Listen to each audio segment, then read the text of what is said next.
Hey, everybody. Henry Louis Goulet here at the Messianic Studies Institute. My guest today is Dr. Ellie Paley, and I want to say that her reputation precedes her as one whose biblical scholarship is characterized by a calling in which enthusiasm meets discipline meets discipleship. And by the fact that the book of Job first chose her, which she happened to memorize in Hebrew. What a calling. So I want to thank you, Ellie, from the bottom of our hearts for accepting the invitation to be the 2026 MSI Visiting Scholar on May 1st through 3rd. Mark your calendar, live in person, 4950 Morse Road in Columbus. Now, my first question for Ellie is that the earlier scriptures, what we call the Tanakh, what many call the Old Testament, they exhort us to get wisdom at all costs. And isn't this a moment in history, Ellie, that's crying for wisdom? Yeah, thanks, Henry. I'll give you an amen to that. Along with the recognition that wisdom is needed in every age and in every place.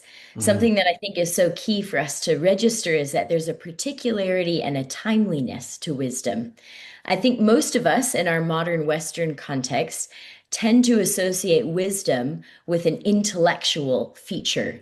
There's an intellectual knowledge. Wisdom is a heady thing. And I think the biblical teaching on wisdom would say, yes, there is a cognitive dimension, but wisdom also encompasses one's will and desire. And Excellent. wisdom necessarily involves embodied action. So, don't we need this kind of multifaceted, well rounded alignment of our whole person with God's truth in order to engage in a complex world, to navigate different decisions with both perceptivity and nuance, and also principle and virtue? So, I think one other maybe misconception or just difference of weighting that we tend to bring to our understanding of wisdom as modern Westerners is that we probably default to thinking that wisdom largely involves knowing what to choose when you're facing a big decision. Oh, excellent. And again, biblical wisdom would say, yes, there's a choice involved, but more than just being at a major crossroads, biblical wisdom is both bigger and smaller than that. So it's bigger than that in that there's a cosmic dimension to wisdom. There's a whole design or scheme by which God has ordered the world that we'll explore together. And there's also a smaller scale, a more mundane kind of wisdom, which is our participation in God's wisdom as we make lots of everyday decisions to reject wrong and to choose good. So those are just a couple of examples in how wisdom is pressingly relevant for us in our day and age. Ellie, that couldn't be a better answer, especially seeing the focus right now at MSI is on the meaning of shalom, wholeness, completeness, intactness, integrality. And we're looking at it from being built into the cosmos all the way down to how shall we then live?